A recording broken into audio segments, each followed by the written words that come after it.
เจ้ากับสบายดีพี่น้องหมู่ปลาทุกคนวันนี้ก็จะพามาโหลดโปรแกรมน็อกเนาะลงในคอมพิวเตอร์ของเราซึ่งจะสามารถโหลดเกมได้เนาะซึ่งวิธีการโหลดก็มีแต่เราพิมพ์คำว่าน็อกเนาะเข้าไปแล้วก็ใน Google เนาะก็ทำการ Enter เนาะแล้วก็คลิกเข้าไปหน้าเว็บแรกเนาะคือน็อกเนาะเรากดเข้าไปเลยภายหลังที่กดเข้าไปก็เราถ่ายหน่อยแล้วมันก็จะเข้ามาทางนี้เนาะมันจะเขียนว่าดาวน์โหลดเนาะมันจะเป็นเวอร์ชันล่าสุดเนาะ2019เฮาก็คลิกเข้านี้เนาะเพื่อทำการดาวน์โหลดโอเคเนาะภายหลังที่เฮาดาวน์โหลดมันก็จะดาวน์โหลดเนาะดาวน์โหลดโปรแกรมอะไรเนาะลงมาในคอมเฮาก็คือมาสังเกตทางลุ่มเนาะมันจะเป็นหน้าวอลในการดาวน์โหลดเนาะนี่เนาะภายหลังที่มันดาวน์โหลดเท่ากับรอถ่าต่อไปเนาะให้มัน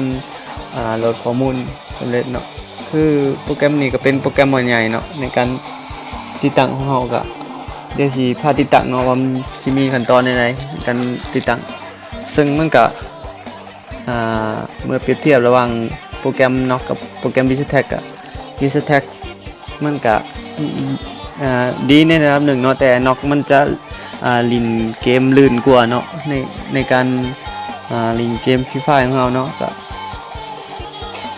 ใช้โปรแกรมนี้เนาะในการถือว่าไวเนาะโปรแกรมนี้ในการใช้งานของเราคือว่าได้มาตรฐานเติบก็มีแต่เฮาถ่าให้มันดาวน์โหลดสำเร็จเนาะว่าแล้วเฮาสิพาไปเบิ่งขั้นตอนเนาะในการติดตั้งว่ามันจะเป็นยังไงเพียงแต่รอถ่ายหน่อยเนาะคือทิปวางก่อนเท่ากับสอน VisualTag เนาะเขาก็ต้องการเปิดเข้าไปเลยเนาะพลังที่มันโหลดสำเร็จกัน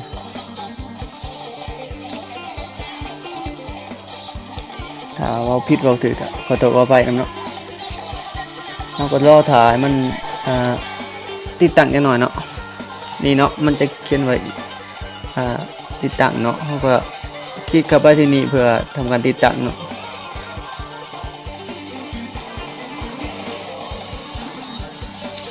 กดเข้าไปเลยเนาะเพื่อติดตั้งโปรแกรมเนาะโอเคเนาะเขาจะบ่ติดตั้งเนาะเพราะว่าโปรแกรมตัวนี้เขาติดตั้งแล้วเนาะคือตัวนี้เนาะเขาก็ทำการเปิดโปรแกรมมาเลยเนาะโปรแกรมมาเขาก็รอถ่าเนาะเดี๋ยวสิพาไปมาเบิ่งว่าหน้าตาของมันจะเป็นอะไรเนาะรอถ่าอีกหน่อยเนาะเพราะว่าโปรแกรมนี้เขาโหลดมาแล้วถึงวิธีติดตั้งกับบ่ยากเนาะสำหรับผู้ใดที่เคยติดตั้งโปรแกรมมันก็คล้ายๆเดียวอะไรเนาะใช่คือกันกับVisualTag อะไรในการติดตั้งถ้าผู้ใดที่ยังรู้ก็ลบไปเบิ่งเงินขั้นตอนในการติดตั้ง VisualTag อะไรเนาะขั้นตอนในการมันก็คล้ายๆกันกับเพียงแต่เราถ่ายเนาะเดี๋ยวสิให้ไปเบิ่งว่าหน้าตาของมันจะเป็นอะไรเนาะนี่เนาะ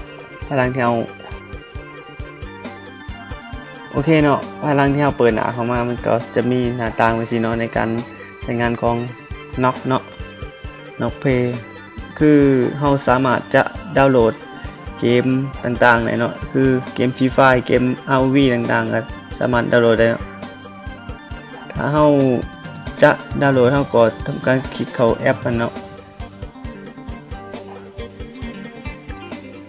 มันก็จะให้เราดาวน์โหลดเนาะ